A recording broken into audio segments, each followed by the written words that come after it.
my name is Steven Johnson, and for the last 12 months I've been critically injured. I had 5 cracked ribs on my left side, a fracture in my thigh going down to my kneecap, and a spinal cord injury.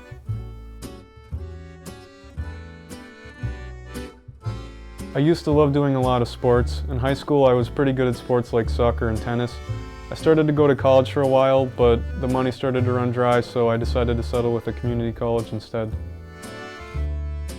I started taking all sorts of odd jobs so I could save up and just go to a 2-year program like WITC or something.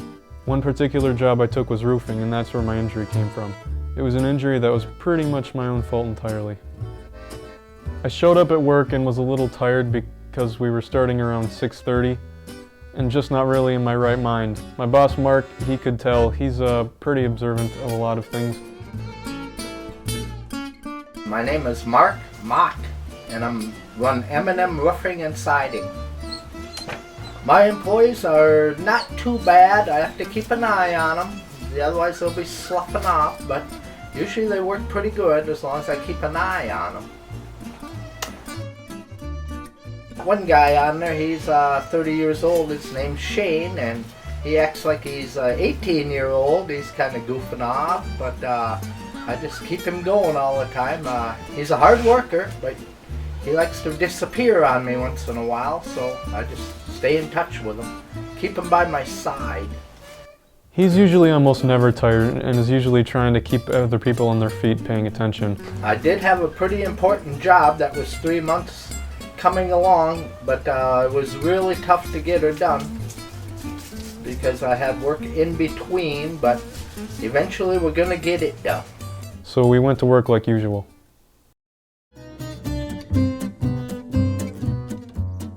I always try to be helpful, so I took turns nailing the roof shingles and picking stuff up for everybody.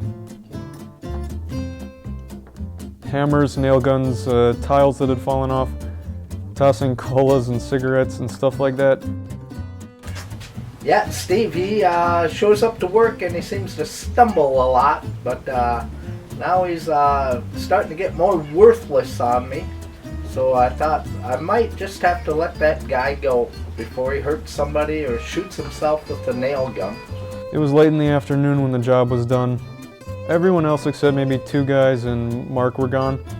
I was cleaning stuff up and piling it into the trucks. He seems to like to tip the bottle when I'm turning my back, so he hasn't been turning out like I want him to, so I asked him a couple times to quit, and he says he did, but he sure smells like whiskey when he gets up on the roof. But he's not too bad of a worker, but I'm afraid I'm going to have to let him go or he's going to fall off the roof. And then I'm going to have to pay for his insurance. And if he's not going to do any work like I asked him, then he can get the fuck out of here, I told him that. I don't need a guy like that. I don't need drunks on the job. Oh no, he said to me that he would do work, but I can see that he can't. He's too staggery. I climbed up the ladder onto the roof and was picking up all the spare nails and other things that were there. Just a lot of heavy junk. Both my arms were pretty much completely full. I did this for most of the other jobs we did, so I figured I was pretty good at it. I started to turn my body and position my foot on the ladder step when all of a sudden, it shifts.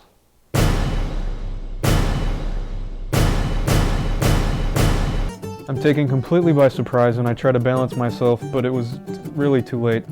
I was standing out on the grass and seeing his ass almost falling off the roof. I called out to him, "You dumb fuck."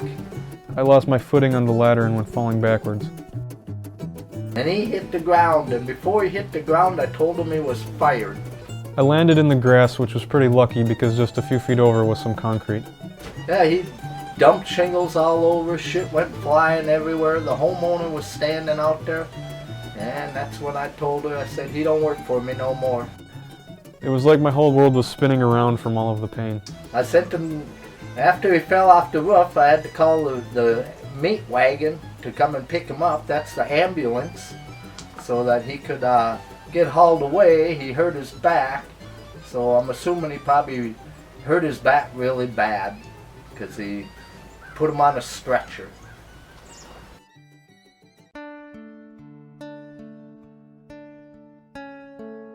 The fractured ribs made it almost impossible for me to breathe, so I was hooked up to a breathing machine for a while. I still can only take shallow breaths or else it hurts from the bruising.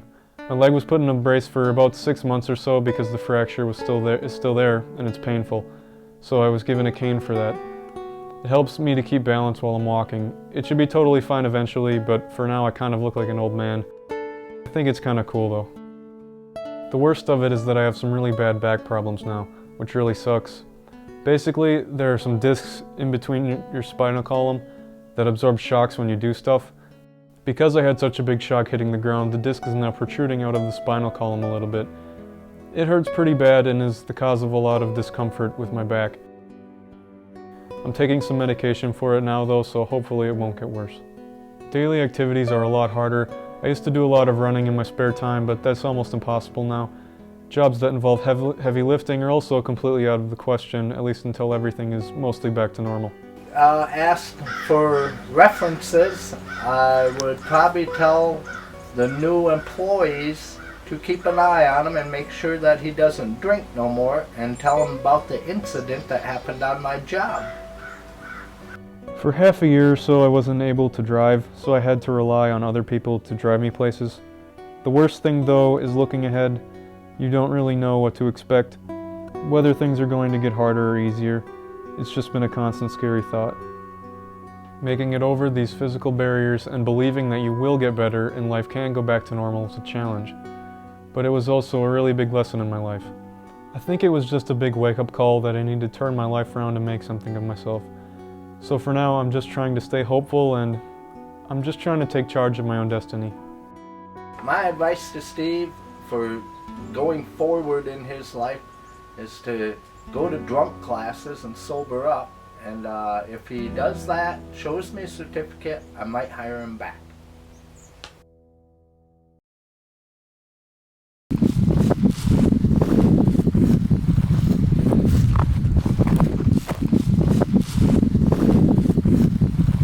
Right over there. That's where it all went down. Jeez.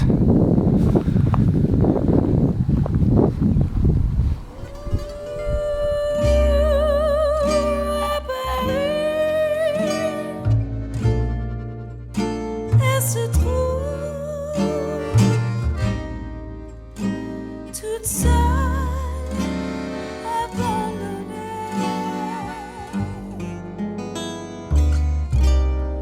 dans ses pensées, elle rêve de lui, toute seule.